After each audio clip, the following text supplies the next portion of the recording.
We'll continue this morning with the Arab Knights and Coach Lee Ozmint. Coach, good to see you again. Glad to have you here. And if you'd introduce your guys or let them introduce themselves and make some opening comments about this year's Arab Knights. I'm going to let them break the ice and introduce themselves. We'll start over here.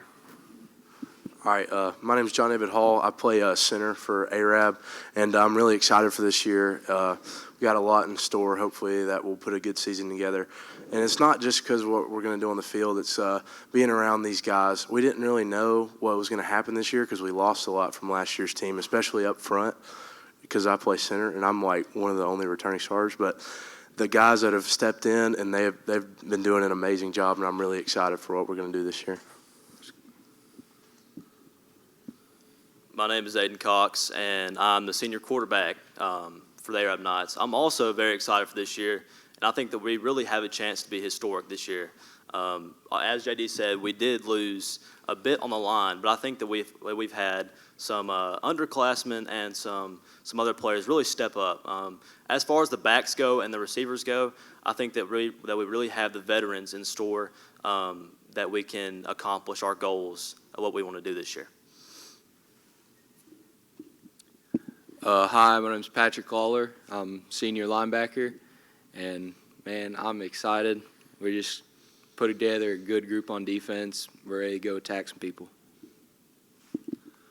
I'm Joshua. I'm also a senior, and I'm an inside linebacker. And we got a lot of veteran guys with a lot of experience returning, and we also got some new guys stepping up that are looking pretty good too. And I'm just excited to start this season.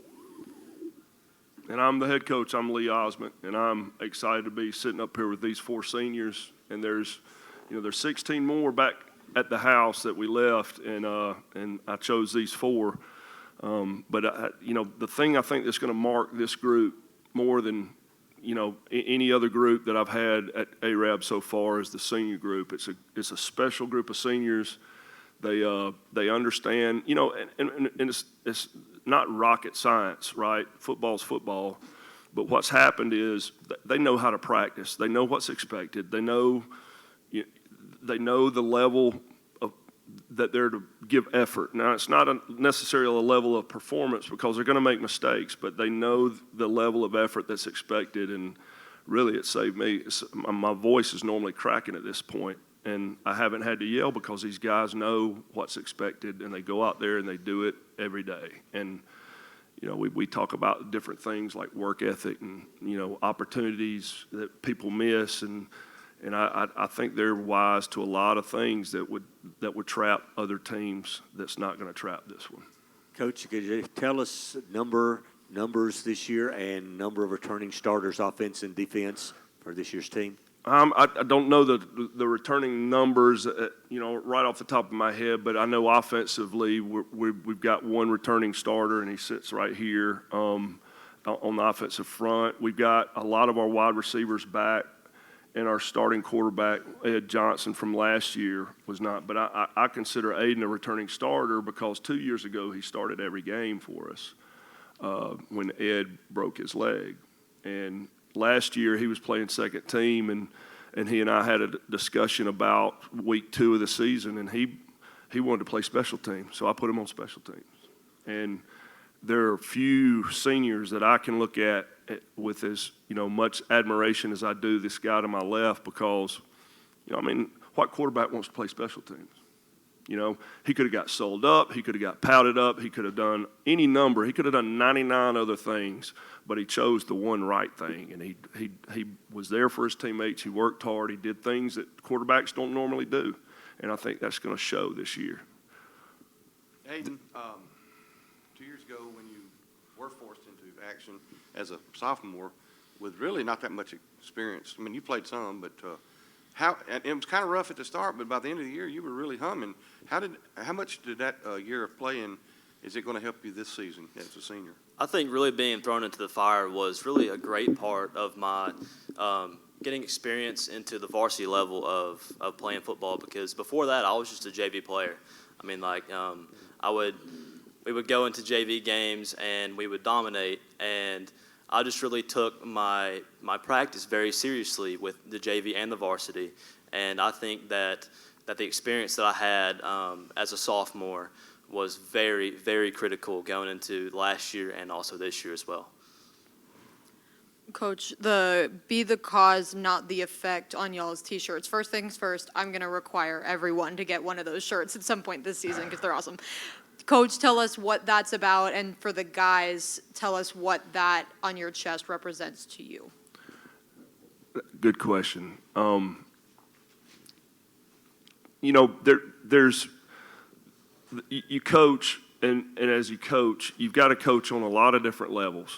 And the levels that I love coaching, I'm okay with X's and O's, but I'm really God's given me a gift to speak to some of the psychology of leadership and the psychology of getting through tough times. And this is kind of, it is what it is. Okay, we put ourselves in position last year, two occasions that I can think of on the top of my head, where we could win and we would call ourselves champions.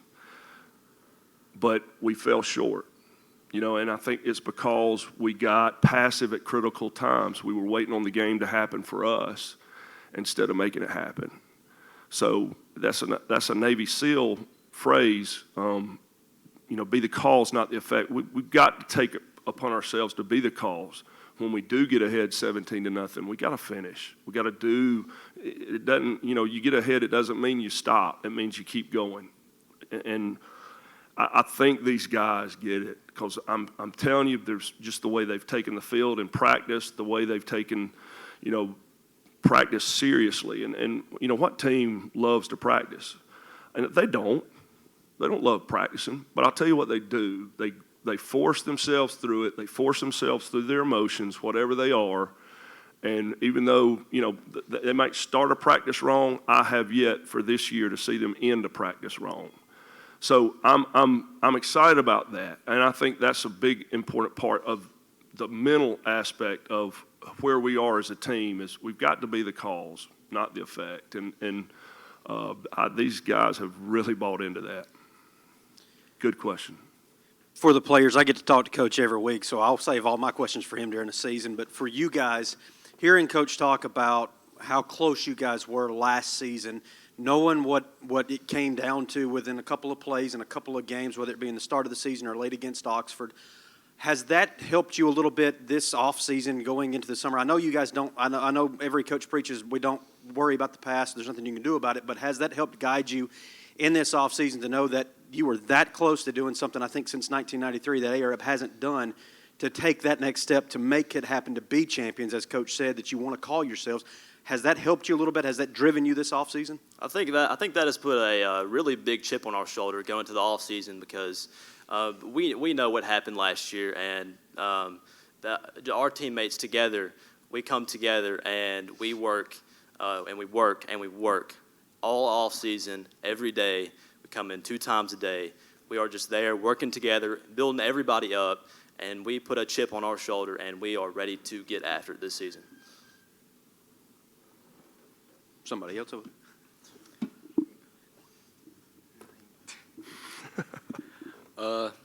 Obviously, that Oxford game was tough, big loss, but, we just got to use that as motivation, know that we're right there. We just got to keep working.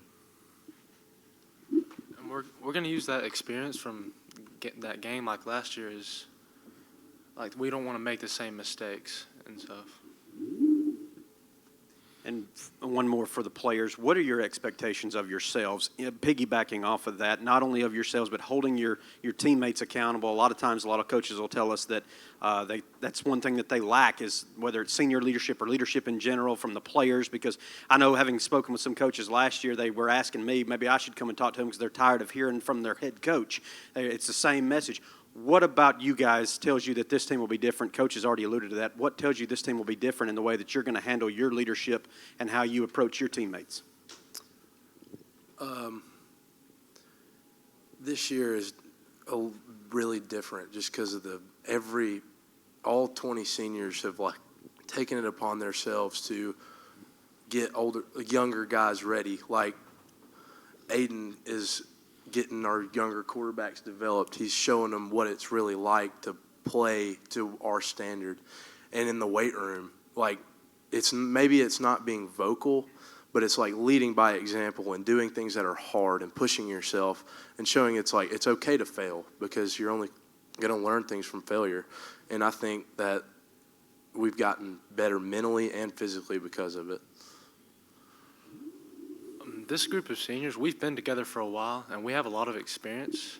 And our expectations, like the other starters who are not seniors and any other starters, those expectations, they help to, like, I don't know where to go. They motivate you. They motivate us. Okay. I was curious, what are some of the games that you have particularly circled on your calendar? Albertville.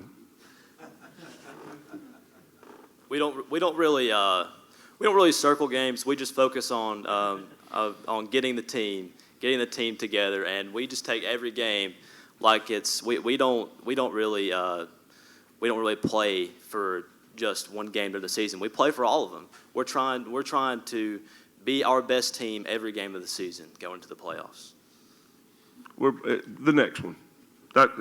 Like what he said, and I'm not saying Albertville because they're a rivalry or whatever. They're game one. That's who we play, and that's who we're focused on. But right now we're focused on ARAB. Okay, well, good deal. Thank you.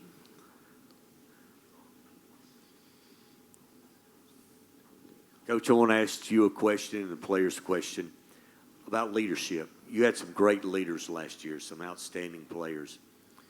And I don't know if you've got to go on your leadership. You've told me about your leadership where you take the seniors and you go on I guess not a vacation, but you go on a weekend and you just spend time with the seniors. Did you get to do that this year? Talk about the leadership on this team.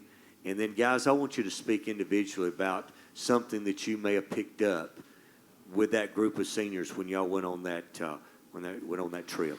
I'll start, and then y'all. Every year we take, with the exception of COVID, we take a trip to the mountains and we go whitewater rafting. We take a big hike up to Raven Bald. It's the second highest point in Georgia.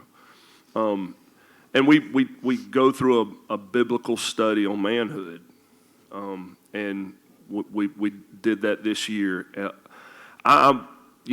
And every trip isn't, you don't see the light come on every time you go up there. As a coach, I've been doing that for 14, 15 years now, as a head coach, but what I noticed about this bunch is it's almost like they already knew, because we had been together for 4 years, so they'd probably all heard it before. But and this bunch, more so than any bunch I've coached. Last year we had some great leaders, no doubt about it. We had great leadership, and this bunch was to be a great leader, you got to be a great follower. And these guys were followers last year, and now they're the leaders. But they were great followers last year. And I think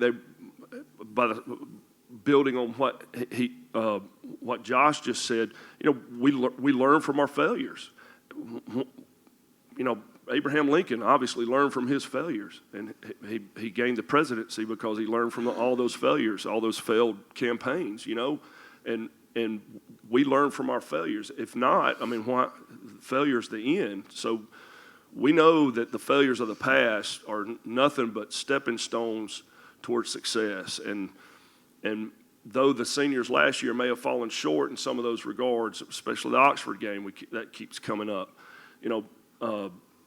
I think this team knows they've got an opportunity to show that we've learned those lessons and we can play through those times and do what we know we need to do. Because I can tell you, not every team I wish y'all could come to some of our practices and see what's going on and how these guys prepare and how these guys hold each other accountable and how they fight and how they're pushing each other and pushing each other and pushing each other. And they don't just do it on the practice field, they do it in the weight room. They do it in every facet. And y'all, that's the stuff that's going to pay off 40 years from now. It's not this, this isn't just about football for these guys. That's the stuff that's going to pay off. When they can look at their family and tell the truth and speak the truth to them in love and hold them accountable, that's what's going to happen, So that turns coaching football into a calling, and that's why I love what I do, because when I have guys like this that see it and the light comes on and they understand it, and you see it in practice. You see this cat getting in a fight with his brother on the field, and then 5 minutes later, they're walking off that field arm in arm crying. That's what it's about. That's what it's about. Guys can go comment on that trip and how special it is to you. Yeah, first off, don't ever challenge that man in cornhole. He will light you up. That was some of the best competition I've ever been a part of. But seriously, during that time, he takes our phones away, which is, you never really understand how appreciative you are of that time until you start bonding with those guys. Like, there's some people that in the senior group that I really haven't spent a ton of time with, and personally, and you just get to come together and fellowship, and you get to play cornhole, and we go through those sessions and really learn what a man really looks like and what it should look like and what it's kind of strayed away from. And just having that bonding time was really fun. Having one of those, I'll talk about that trip till I go to be with the Lord, but that was the best trip I've ever taken. I really think that our trip really, because the study that we went through was not just about football. It was also about life, and the great life lessons that you have by going through athletics. I mean, it is invaluable, and he just really through the study about how manhood really is and about what it takes to be a man. It just really resonated with us as a senior group and with everybody through the way that we really bonded. And I think that our group has become even stronger because of that. It was a great trip, just being able to be with everyone that we've been so close for a long time, and just getting to spend that time together was amazing. We got to struggle through some rough times on whitewater rafting, climbing up a mountain. But it was just great to be able to see everybody and really go closer together. One thing I remember from that trip, when we had to hike up that mountain, when we eventually got up to the top, it was just us, just the seniors. The coaches left, and we made goals. But when we were at the top, it felt like we were just more than just guys on the same team. It felt like we were brothers, and I think we all felt that. And it just gave us a lot of inspiration for this football season. Well, Coach, I want to comment. You have great shirts, love them. We need more patriotism, and it really shines. And that this is a class. I enjoy that. For you, Coach, I know you've been success on the field, football coach, but I feel like you're the type of coach that wants to see these kids be great individuals more than you are about winning and losing. Yeah, to me, what's really going to make my heart sing is when Aiden comes to my house and I'm sitting there, an old man, and I can't remember where I am or whatever, and I'm sitting there and he walks up with his son and introduces me to his son. That to me is that's what matters. And I think I look at winning. I love winning now. Don't get me wrong. I mean, I love winning, and I'm a fierce competitor. And if we were to play, cornhole or badminton, I'm going to whip your tail. But there's a place for that because God puts that in us. There's a place for that, and I think these guys are starting to understand that there's a place for these things, these tendencies that they have, this aggression that they have. As long as it's under the authority of Christ, there's a place for it. He created it. It's there for a reason. And if it's to protect, provide, and pastor your family, that's what it's there for. And that to me is, I mean, that's what it's about, and this is just a primer to teach them that. And this bunch, more so than most that I've been a part of, gets it, as you can tell. Coach, thanks. Thanks, guys. Good luck to the Knights this year. Thanks for being with us Thank today. you.